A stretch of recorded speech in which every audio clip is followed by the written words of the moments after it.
I am Arminas Jasikonis, riding for Rockstar Energy Factory Husqvarna Racing. Here we are at Lille.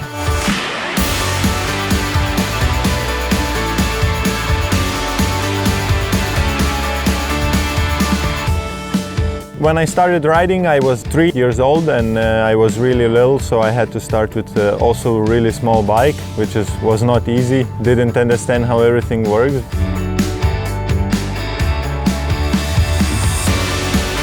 To start riding with the bike, I think it was most difficult to get the balance of the bike because was still young and don't understand how all the balance and everything works. I just learned to do it with bicycle, just without any helper wheels.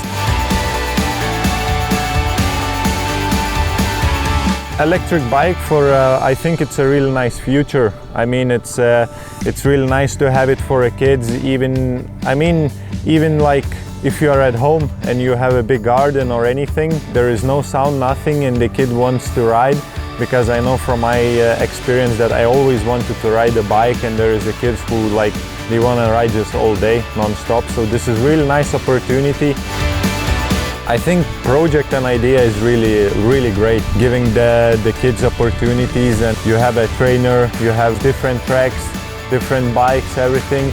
It lets you to test yourself and to know for a kid if he really wants to ride and everything. And if he's good, then he's stepping up and you get better bike, you get faster bike, and then you can see